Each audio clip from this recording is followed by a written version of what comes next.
बड़ी खबर का राजस्थान विधानसभा स्पीकर की याचिका पर सुप्रीम कोर्ट में आज सुनवाई होगी। तो वहीं सीपी जोशी ने कहा है कि संवैधानिक संकट का सुप्रीम कोर्ट संज्ञान लेगा। दरअसल विधानसभा स्पीकर सीपी जोशी की तरफ से सुप्रीम कोर्ट में एसएलपी दाखिल की गई है।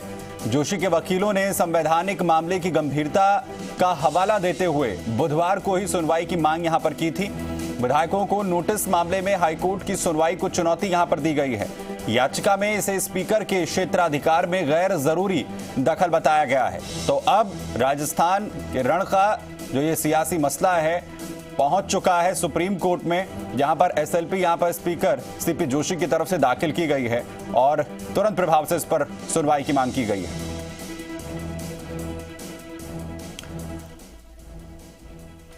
वहीं इस पूरे प्रकरण में विधायकों को नोटिस देने के मामले को लेकर कांग्रेस विधायक पृथ्वीराज मीणा ने मांग की है। हाईकोर्ट में अर्जी दायर कर केंद्र सरकार को पक्षकार बनाने की मांग यहां पर की गई है।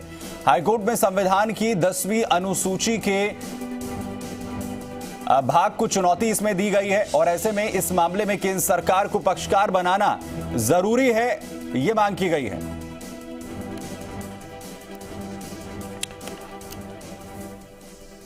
अंकित जी मीडिया संवाददाता खबर पर जानकारी के साथ सीधा हमारे साथ जुड़ रहे हैं। अंकित, सबसे पहले मैं एसएलपी को लेकर जानना चाहूंगा जो स्पीकर की तरफ से दाखिल की गई है, इसे लेकर क्या अपडेट मिल पा रहा है? क्या आज जो है सुप्रीम कोर्ट सुनवाई कर सकता है इसमें?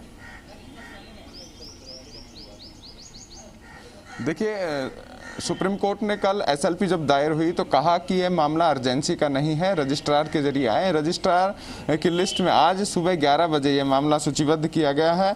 और बात करें तो जस्टिस अरुण मिश्रा, जस्टिस कृष्ण मुरारी और जस्टिस बीआर गवई की कोर्ट में वीडियो कॉन्फ्रेंसिंग के जरिए सुनवाई होगी। एक कैविएट सचिन पायलट गुट की तरफ से भी दाखिल की गई है कि उनको भी सुना जाए। तो जाहिर है अब दोनों पक्षों को सुना जाएगा और एसएलपी पर निर्णय संभवतः आज नहीं हो ऐसी भी संभावना है, लेकिन पूरे पक्ष को सुनने के बाद इस पर निर्णय दिया जा सकता है। एसएलपी डॉक्टर सीपी जोशी ने इस अधिकार के साथ दायर की थी कि जो विधायी अधिकार राजस्थान विधानसभा नियमावली और संविधान के तहत उन्हें प्राप्त है, विधानसभा अध्यक्ष की शक्तियां हैं, उनको विधायिका को इस स्तर पर सुनने का अधिकार नहीं है। यह एक तरह से संवैधानिक प्राधिकार को चुनौती जैसी स्थिति है। हालांकि डॉक्टर सीपी जोशी ने कोर्ट का सम्मान रखते हुए 24 जुलाई शाम 5:30 बजे तक कोई भी एक्शन 19 विधायक जिनको नोटिस दिया गया है पर लेने से मना कर दिया है। उन्होंने कहा है कि वो न्यायपालिका का सम्मान करते हैं, लेकिन ऐसा ही सम्मान विधायिका का भी होना चाहिए ताकि किसी भी तरह यानी किसी भी तरीके का जो टकराव की स्थिति है वो ना बने, ये कहीं ना कहीं स्पीकर कहते हुए नजर आ रहे हैं। पृथ्वीराज मीणा जो कांग्रेस विधायक है, उनकी तरफ से हाईकोर्ट में जो अर्जी दायर की गई है केंद्र सरकार को पक्षकार बनाने की, उसमें क्या कुछ है?